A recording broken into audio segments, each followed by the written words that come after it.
Тарауих намазы бар.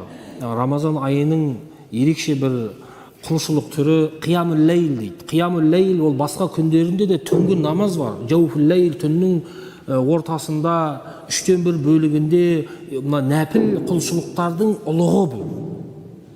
Жаңа біздің уағызымызбен байланысы бар. Неге ұлық болады? Өйткені түннің ортасында тұру қиын.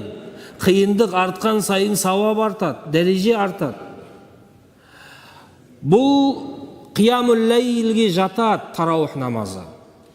Мен қама Рамадана иманан ва ихтисабан ғуфира лаху ма тақаддама мин замби. Алла тағала Рамазан айында құлшылық етсе, осы мен қама Рамадан дегені тарауих намазын айтып тұр. Тарауих намазын оққан адамның бұрынғы күнәларын Алла тағала кешіреді дейді.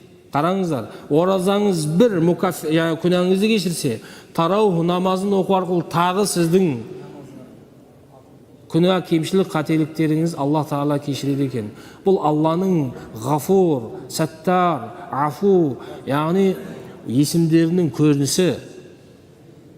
Әрине, Алла ерекше мейірімді, ерекше кешірімі бар деп күнә жасай беруге болмайды әрине. Бұл мағына бұған алып келмеу керек. Бірақ күллі бәни әдәміл қатта, әрбір адам баласы қателесуші, хайрул қаттаина тәуабун. Бірақ қателесушілердің ішіндегі ең қайырлысы дейді. Қараңыздар, исламның құдіреттілігін, қателікте қайыр жоқ, бірақ қателескеннің ең қайырлысы деп тұр Алла тағала, пайғамбарымыз. Тәубе еткендер. Сондықтан Рамазан айы пенделерге берілген кешірім, тәубе етіп, Алладан кешірім сұрап, күнәларымыздан арылудың ең үлкен ұлық мүмкіндігі. Алла тағала сол мүмкіндікті бізге жібермеуді нәсіп етсін. Пайғамбарымыз былай дейді сөзіміздің соңында: кімде кім Рамазан айына жетіп, күнәлары кешірілмей қалса, ол құрдымға кеткені дейді.